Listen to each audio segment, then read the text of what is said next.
कभी कुछ लोग हैं वो क्या लोगों को देख के बता देते कि आपके जीवन में ये चल रहा है, आप वहां से आए हो, आपको पर्ची बना के दे देंगे, उस पर्ची में सब कुछ लिखा होगा। तो कहीं ना कहीं वो अपने आज्ञा चक्र का यूज करके ये सब वो बताते सिद्धियां हैं। होती हैं, वो सिद्धियां। आजकल जो लेटेस्ट चल रहा है वो कर्ण पिशाचिनी, वो उसकी सिद्धि होती है। अभी आप मेरे से बात कर रहे हो, वो पिशाचिनी मुझे आंसर देती जा रही है, मैं आपको देती जा रही हूँ। वो पिशाचनी को कैसे पता चल रहा है? वो नहीं, मेरे वो मन से। इन्होंने सिद्धियां पाई होती हैं, जो जैसे मैं सिद्धियां करके आई हूँ तो मैंने उसको रख लिया हुआ है ना। हाँ जी। लेकिन इन चीजों में क्या करना है, इसमें परमहंस जी का बहुत अच्छा, कल ही मेरे चैनल भी चल रहे हैं, मैं उसमें का स्टोरीज का भी एक चल रहा है, उसमें परमहंस जी की स्टोरी भी बता रही थी।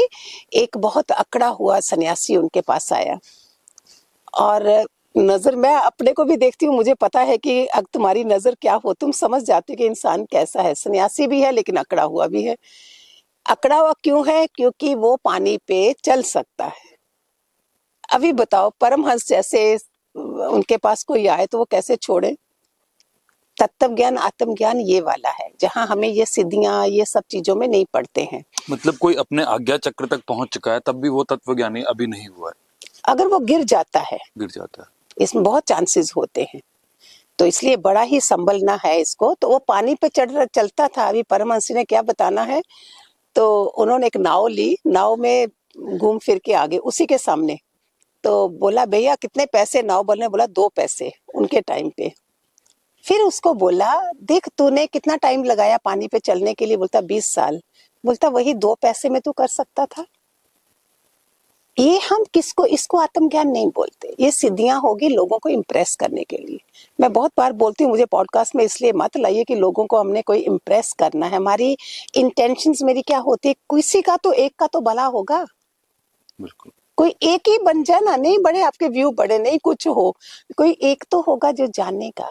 तो हमें इम्प्रेस करने में नहीं लगना है, हमें इन सिद्धियों में नहीं पढ़ना है, इसमें परीक्षाओं में फेल हो जाते हैं। एक और बहुत बड़े रिंगी ऋषि, वो ऐसी तपस्या करते थे जो सिर्फ ओस खाते, भूख लगेगी ना ओस को चाटते थे पत्ते में से।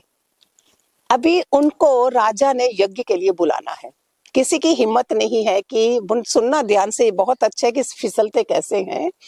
राजा ने यज्ञ के लिए बुलाना है और उनको लाए कौन? किसी की हिम्मत नहीं है, वो ऐसे तपस्वी। एक वैश्य ने बोला मैं लाके देती हूँ। सी कितने, हर कोई इंसान की कैसी कैसी नजर है। लोग हैरान हो गए कि वैश्य चैलेंज कर रही कि मैं लाके दिखाती हूँ। उसने जाके देखना शुरू कर दिया करते क्या है। वो देखा उठते हैं तो प्यास लगी तो ओस को चाट लिया, उसने वहां शहद लगाना शुरू कर दिया।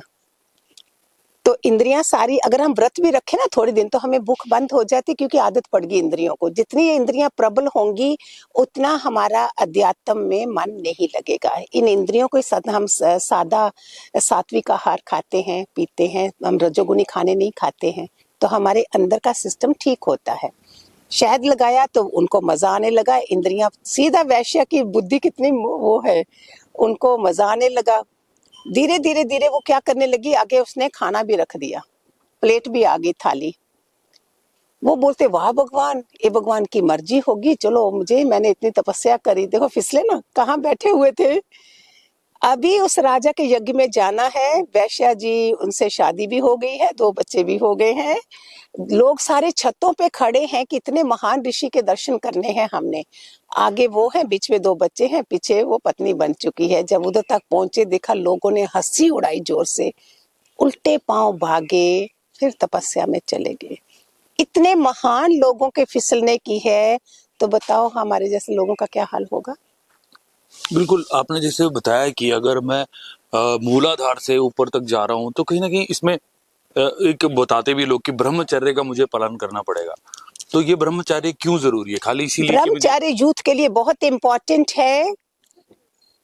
8 से 18 साल के बच्चों को की उम्र जो अलग होती है, 18 से 21 साल की उम्र अलग होती। इसको जिसने संभाल लिया ना, माँ बाप का भी अति रोल होना चाहिए। अगर इसको संभाल लिया तो आप उच्च को, आपके कैरियर में कभी कमी नहीं आएगी। इसी में आज के बच्चे, छोटे छोटे बच्चे अपना इन चीजों को गंवा रहे हैं। इसीलिए हम सबको रिक्वेस्ट करते हैं, जितने हमारे साधु पुरुष है, ऋषि मुनि है, इन चीजों की तरफ ज्यादा से ज्यादा रिक्वेस्ट करें अपने जो भी उसमें राजनीति में है या जिसमें भी है, कि स्कूलों में गीता ज्ञान ज्यादा से ज्यादा चलाएं, ऐसे वाली चीजें ज्यादा चलाएं कि बच्चों को पता चले कि ब्रह्मचर्य क्या होता है। ब्रह्मचर्य होता है जो बिगेस्ट एलिमेंट है आपके अंदर, वीर्य जो है उसको अगर तुमने, अभी शादी किस लिए की जाती है, जाइए अभी अपना संसार भी चलाइए, तब तक तुम्हें, अगर तुम पवित्रता में रहे तो आपकी शादी भी अच्छी है, कैरियर भी अच्छा है, बच्चे भी आपके पवित्र पैदा होंगे। नहीं तो जो आज आप कर रहे हो कल को तुम्हारे बच्चों ने भी वही करना है। हम डरा नहीं रहे हैं, हम आपको साइड इफेक्ट दिखा रहे हैं इस चीज का कि साइड इफेक्ट क्या है। उसके लिए संग अच्छा रखिए, संग बर्बादी होता है। यूट्यूब भी, मोबाइल भी है तो उसमें अच्छी चीजें हैं, एंटरटेन भी है, अच्छी चीजें हैं, वो देखिए, बजाय उसके तुम गलत चीजें देखते हो।